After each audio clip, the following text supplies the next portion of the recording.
My entire life is just buses nowadays. How did I get here? What made this happen? I don't know.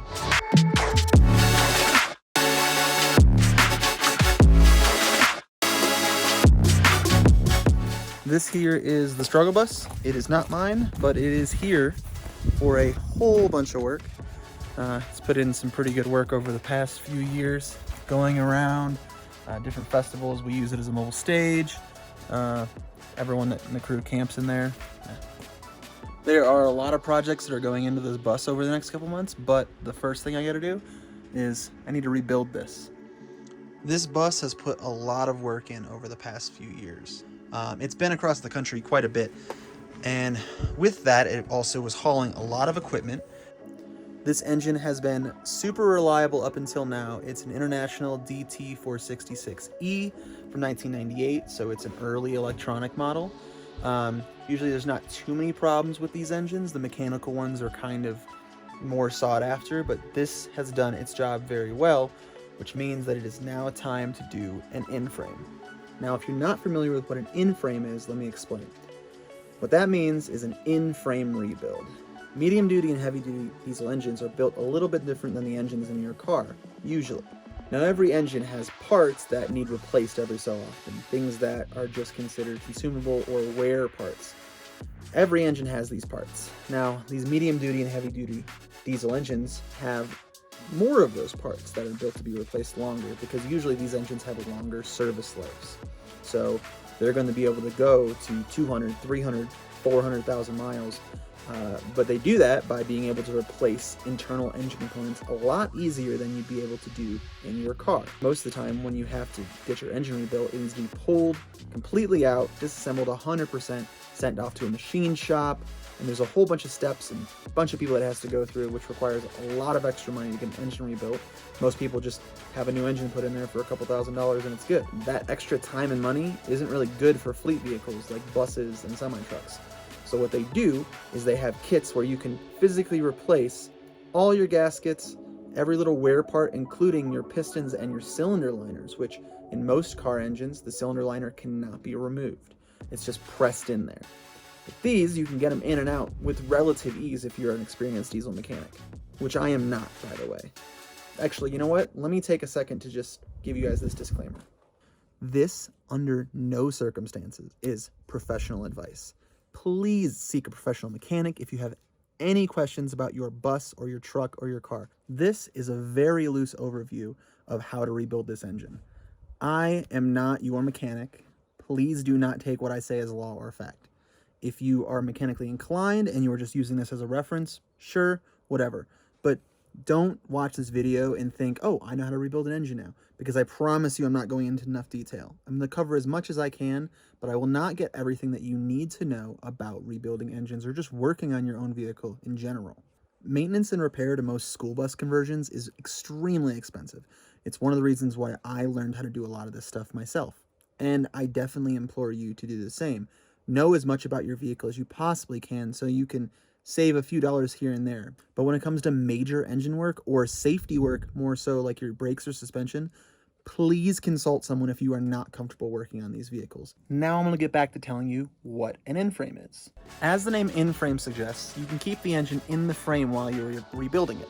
A lot of these vehicles have the engine out front, but since this is a flat front bus, the engine is right here next to the driver, as well as it can be all the way in the back if it's a flat front pusher, like my bus, and I'll get to that in a later video as well, because I have a bunch of engine and transmission work that needs to be done to that bus before the summer. I've already removed what most people call the doghouse, which is the cover over top of the engine, so it's kind of like a firewall, a heat shield, and just kind of dampens the noise a little bit. On these front engine buses, the noise is kind of overwhelming, but it is a really good setup. You can do a lot of the work you need from inside the bus. Most of this rebuild is going to take place right here in this stairwell, and a little bit I have to climb underneath the bus. But for the most part, I'm sitting inside of the vehicle while I rebuild it. So I'm going to get to work. The first steps to the engine getting done are pulling everything off of this side of the head and everything off of this side of the head, which obviously has a lot more going on over here. So I'm going to start on the passenger side to get the turbo, the exhaust, all of the lines and everything that are right there. I've already pulled some of the piping and some of the electrical connectors off, as well as some wiring to the alternator. And just for a little closer view before I get started, here is the side of the engine on the passenger side. It's really accessible. There's a lot of room to work around here. You can see the ground outside right through there. So first, I'm going to take the turbo, downpipe, exhaust manifold off, all of that. Any other brackets that need to come off, I've already disconnected this oil drain right here. And I've already unbolted a few things like the turbo oil feed and drain line. So here we go.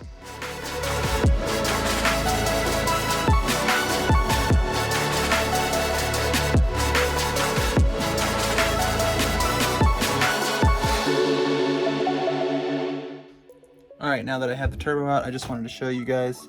I ended up taking the turbo off with the manifold, just seemed to be easier. Luckily, this bus has a whole bunch of counter space in it, so I'm probably just gonna lay out all of the parts as I take them off. Organized, everything. There will be labels on everything, so I know exactly where everything goes, including the hardware, which is right here for the exhaust manifold. Later on, when I go to reassemble things, I'll check the turbo for play or see if there's any damage to make sure that doesn't need to get replaced while everything's being taken apart. But yeah, the turbo's out. That's pretty much everything from the passenger side, except for a few little stuff here and there. Let me just get back over here. I don't need to take off anything else down here. The alternator can stay on because that's attached to the block. And then all of these right here, these are coolant hoses that I will end up taking off when I do the whole coolant system drain at the end, right before I pull the head. And then for now, I guess I just need to get this taken off, as well as this hose. I gotta find out where this goes. Remove that, and then I'm going to remove this. These were dual AC compressors that I'm guessing were put on aftermarket because this does not look like a factory edition. It's probably an option just from the school district that purchased this, or the city that purchased this. I don't know if it was a school bus prior. But yeah, pretty much most stuff from this side. A couple sensors I gotta pull right there. Everything looks good. It doesn't look like there was any major exhaust leaks, and it didn't sound like it before we pulled this apart, so everything sounds good. There's nothing fine over here. I just need to get started on the other side now. Get started on the top and the other side, which is probably gonna take a little bit longer because here is the computer. And there's a whole bunch of stuff, but I only disconnect everything that's attached to the head, because everything can stay on the block. One of the main reasons that doing Inframe is so much better than rebuilding another engine.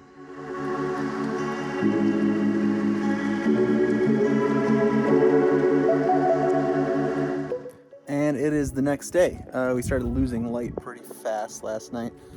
Out here in the mountains, it gets dark really fast and it gets really cold really fast. So I stopped last night when I got a couple things done on the inside. Now today I'm going to start draining the coolant and the oil. That's got to get done before I can finish taking all the hoses off the head. So let me get under there and start on that right now. I bought this little feed trough from Tractor Supply, and I use it for draining oil or coolant from vehicles, and it's honestly one of my best investments. I'm really glad I got it. So definitely use stuff like this. Another thing I've seen people use is like kiddie pools. Those little blue like kid pools that they have at stores for super cheap. So let's get under here. Here's your oil drain plug. It's a 24 on this one. I don't know if it's like a standard size for DTs, but it's a 24 on this one. So get under here. I already broke it loose so I could hold the camera while I'm doing this. So it's already kind of loose. Should be able to get it with a ratchet or a wrench. It should not be on there too tight. All right, let's get that on there.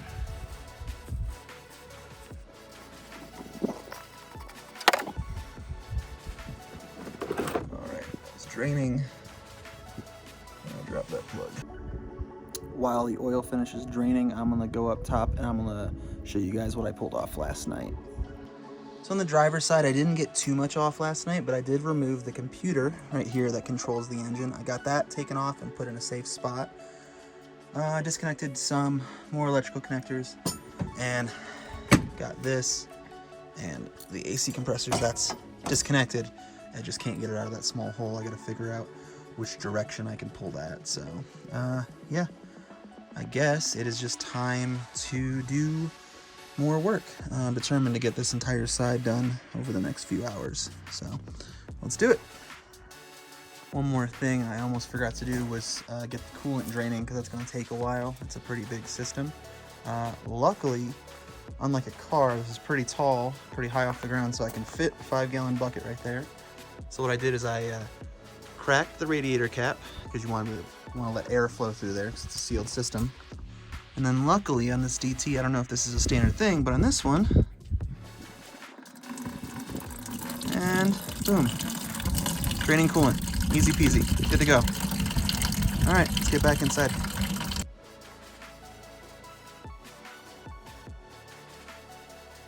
Alrighty, I stopped the time lapse almost 20 minutes in because I realized I wasn't getting much progress that you could see on camera. So I just decided to do a lot of work off camera because I'm not super familiar with all the connectors on this thing. So I wanted to get them all done, so I'll go back and I'll let you guys know right now. So we're gonna go one by one. Let's see what I got done today. So I finally got those dual AC compressors out. I was able to remove them whenever I got the thermostat out. So I took the thermostat out, removed these couple coolant hoses that I knew I had to remove. So over here, I got the plate that the computer mounted to off, which opened up a bunch of room. Disconnected a few more electrical connectors.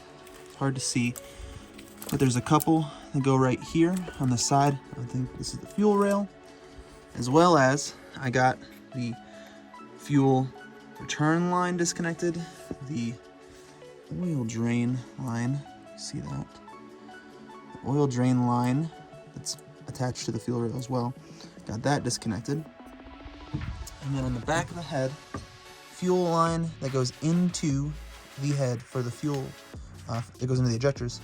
So I got that disconnected. Other than that, there wasn't too much else to disconnect on the head. I thought there was going to be a lot more to do.